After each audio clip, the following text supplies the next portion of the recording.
In this video, we're going to take a look at a gray ink by Akkerman, their number 29. Now, as always, there's timestamps down below so you can skip around, but if you've got the time, I'd appreciate you checking out the entire video.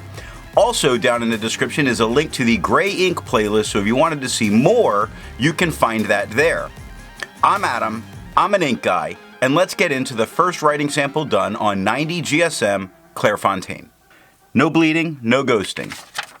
The 1.1 has no feather spread, halo sheen, some very nice shading. It goes from dark to light to dark. The extra fine is about the same tones we're getting with the stub, with no feather spread, halo sheen, some nice shading that's going on where brown starts darker and gets lighter. And as a word, even if it's in its darker tones, is lighter than what we get in quick. 10 seconds to dry.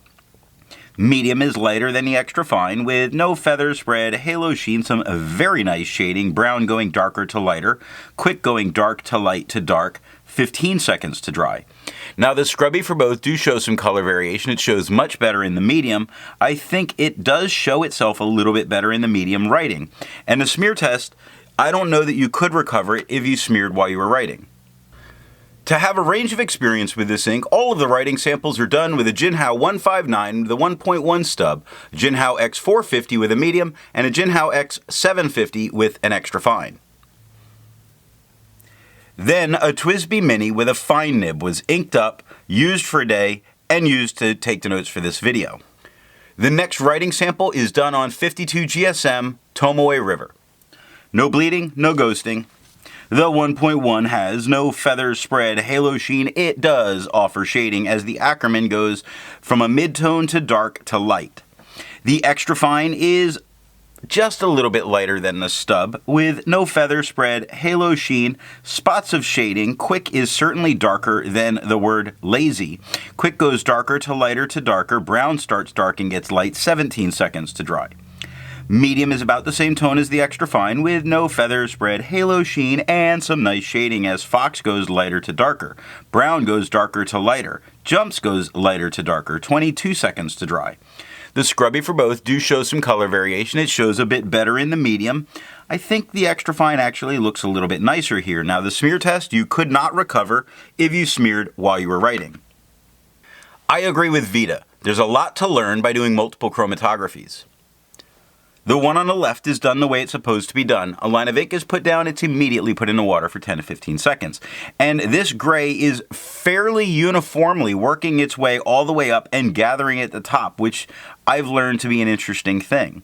The one on the right that's let dry for 10 minutes, in 10 minutes it's really forming a line at the bottom. The rest of it is pushing fairly uniformly up, and then what's left is gathered. It does show that this may be a bit resistant. The next writing sample is done on 80 GSM Rhodia dot pad. No bleeding, no ghosting. The 1.1 has no feather spread, halo sheen. It does shade well, going light to dark to light. The extra fine is about the same tone as the stub with no feather spread, halo sheen, some very nice shading, quick going dark, light, dark, brown going darker to lighter, lazy going darker to lighter, 8 seconds to dry. Medium is the same tones as the extra fine with no feather spread, halo sheen, and some very nice shading. Quick is very dark all the way through, but brown starts dark and gets light. Lazy is a nice mid-tone and then gets a little lighter at the Y. 13 seconds to dry.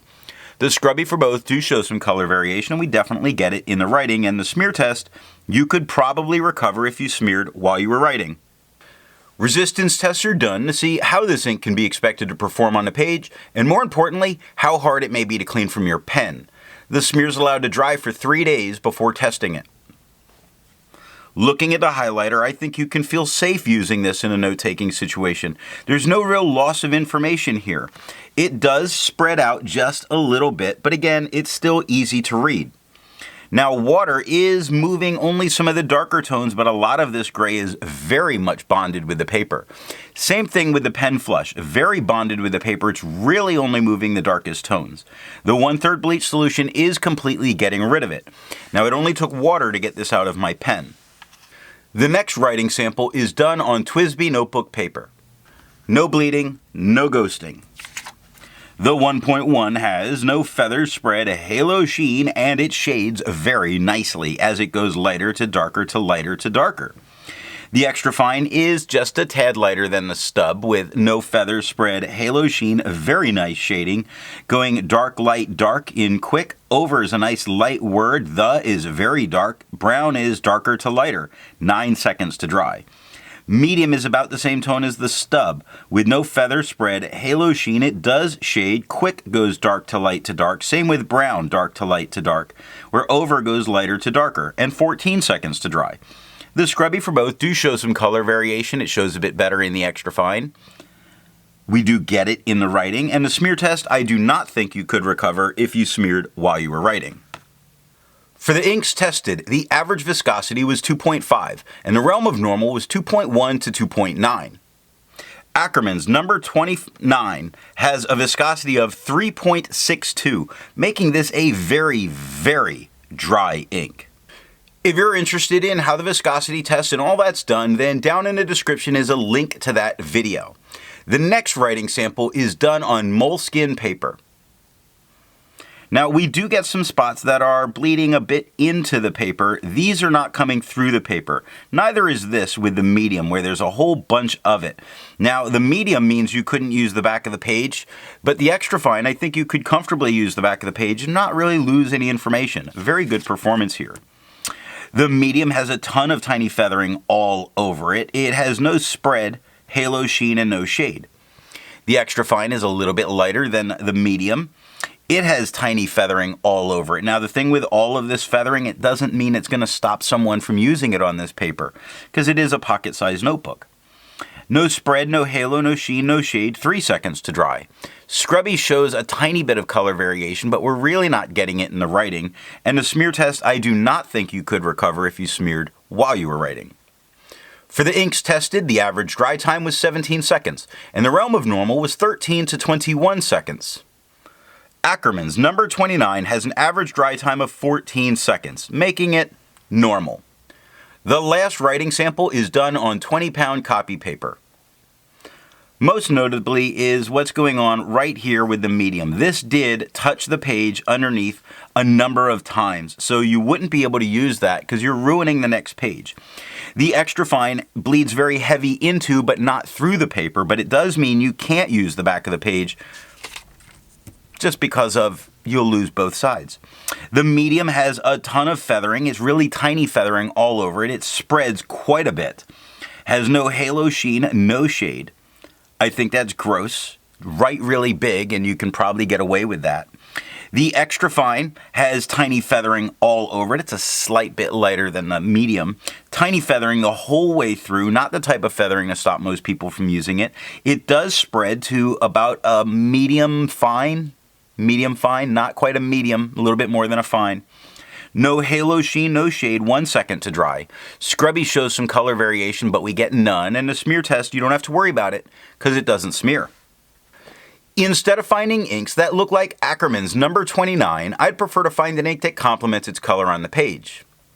I decided to go with a nice brown from Monteverde, a ink with a huge following, their Canyon Rust. If you'd prefer a different complement color, then down in the descriptions are links to those playlists.